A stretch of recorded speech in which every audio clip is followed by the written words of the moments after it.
Llama la atención escuchar que México está en el lugar número 11 como Producto Interno Bruto, pero entonces, ¿cómo está eso que no entiendo? Que tenemos de 120 millones de habitantes, 60 millones de pobres. Entonces no somos tan ricos. Y súmale 20 que están en condiciones de extrema pobreza. O sea, 60 millones de pobres más 20 en extrema pobreza. Bueno, te comentaba antes de entrar a esta pausa que estuve sentado el año pasado en Finlandia, en la mesa con Estados Unidos, Rusia e Italia. Compartimos la mesa en la cena de gala que ofreció el anfitrión, Finlandia. Y las personas de Rusia, las damas, me preguntan, ¿y México? Pues la pregunta era tan amplia que yo contesté, bueno, México es un país sumamente rico. Se me quedan viendo con ojos de sorpresa y les dije, es un país rico con pueblo pobre. Y Estados Unidos, de inmediato, para no entrar en discusiones directas con Rusia, me supongo que por eso fue, expresó, claro, César tiene razón. ¿Quién es el hombre más rico del mundo? Es Carlos Slim. Entonces, ese es el mejor ejemplo que ilustra el comentario de César. Y ahí se terminó toda la discusión. Es decir, tenemos un PIB de los más altos del mundo, tenemos una deuda de las más bajas del mundo, prácticamente no tenemos deuda. Hemos sido bien portados durante 33 años consecutivos, Marco, desde 1982. En el 82 México estaba exactamente en la condición que está ahorita Grecia y nos impusieron el Fondo Monetario Internacional y el Banco Mundial, sobre todo, más que los gobiernos, estas dos entidades internacionales, un esquema de una rigidez tan estricta, tan rigurosa, tan dura, ¿verdad? Dura y demente, por qué no decirlo, que nos mataban de hambre, absolutamente. El problema es que esa situación de la crisis del 82 ya pasó hace mucho tiempo y sin embargo nos seguimos tomando o nos siguen dando la misma medicina como si fuéramos pobres, cuando ya no lo somos. Somos un país rico, pero que se distribuye muy mal la riqueza, pésimamente mal. A ver, danos números. Pues simplemente hay 10 familias que cogobiernan este país. En el porfiriato, hay que recordar una lección de historia. El presidente Díaz cogobernaba con las 300 familias más ricas del país. Actualmente se cogobierna con 10 familias más ricas del país, son quienes toman las principales decisiones. El señor Slim es dueño de quizás el periódico más importante del mundo, el New York Times, la cadena de departamentales Macy's. Es decir, es un inversionista a escala mundial. Ahorita está comprando España a precios de ganga. Le está ganando a otros apostadores de otras partes del mundo y les gana complejos inmobiliarios de primer nivel. Por otro lado tenemos a la televisora más grande de América Latina, que es a la vez una de las más grandes del mundo, me refiero a Televisa.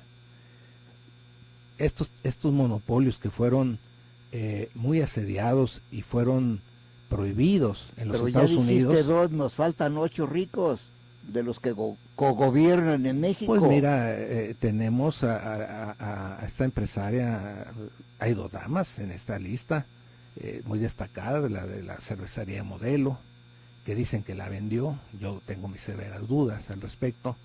Está la de FEMSA, que es ni más ni menos que la distribuidora de todos los productos Coca-Cola a México, siendo que México es uno de los más, es el segundo consumidor de productos de la Coca-Cola. También está en esa lista. Lo estuvo el señor Zambrano, en paz descanse, de Cemex, de Cementos Mexicanos, también pertenecía a esta lista de 10. y se me escaparon algunos otros por ahí. Pero entonces, creo que ya dije ¿cómo 6. explicar entonces esa mala distribución en el concierto mundial, la desigualdad que reina en México? ¿Qué lugar ocupa? El primer lugar, yo creo. Muy cercano al primer lugar. Bueno, la desigualdad se mide, si tienes el lugar 1, es que eres muy igualitario. En los primeros lugares están los países escandinavos y algunos del centro de Europa que son muy pequeñitos. Liechtenstein es uno de ellos, con muy buena distribución del ingreso, muy igualitaria. Esos son los verdaderos países socialistas, los verdaderos, no los de membrete. Y nosotros estamos en el lugar 132, dependiendo de la fuente que tomes, porque, por decir un ejemplo importante, la FIFA tiene más países afiliados que la ONU. Lo digo para ponerlo como un ejemplo, pero dependiendo de la fuente que tomes, el FMI tiene menos que el Banco Mundial, por ejemplo, pero ocupamos un lugar de los últimos, estamos a la cola en distribución del ingreso. La distribución del ingreso mexicano es comparable a los países de África. En este caso, entonces, ¿hacia dónde va México? ¿Vamos empeorando o hay una lucecita que nos diga que vamos a ser más igualitarios o menos desiguales? Lamentablemente, todo esto es materia de la política económica. Acabo de citar el año de 1982, porque en ese año México no tenía país. Los mexicanos de ese tiempo no teníamos país. ¿Por qué? Porque nuestra deuda era 3 veces el tamaño de nuestro PIB. Esa es la importancia. Grecia tiene 2.8. O sea, nosotros estábamos un poquito peor que Grecia. Es decir, que teníamos que trabajar 3 años, nosotros los mexicanos, sin comer, para poder pagar la deuda, siempre y cuando no nos cobraran intereses. Entonces, era una deuda impagable.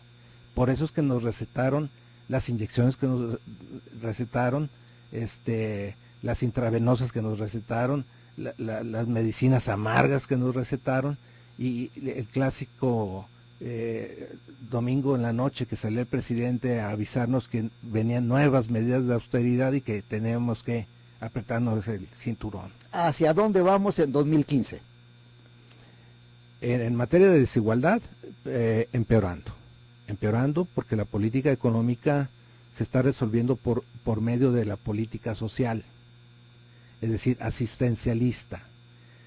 Se nos dan mejorales para paliar cáncer, se nos da un plato de frijoles o medio kilo de tortillas para paliar una situación de 20 millones de personas que no alcanzan ni para eso, por la vía de dártelo, pero siempre y cuando te condiciono el voto para cuando lleguen las elecciones. Caramba, pues mire usted, esta conclusión, esto nos deja pensando, nos deja reflexionando. Necesitamos un golpe de timón. La sociedad ya habló en elecciones, ahora falta que presione para que la política de este país cambie, porque si no, vamos hacia el despeñadero. Sí. César, gracias por venir a este programa y hacernos reflexionar. A usted que nos escuchó, gracias por estar con nosotros, y le recuerdo, estos datos, este programa se retransmite hoy a las 20 horas en esta misma frecuencia. Gracias, vámonos a Canal Continental de Noticias. Okay.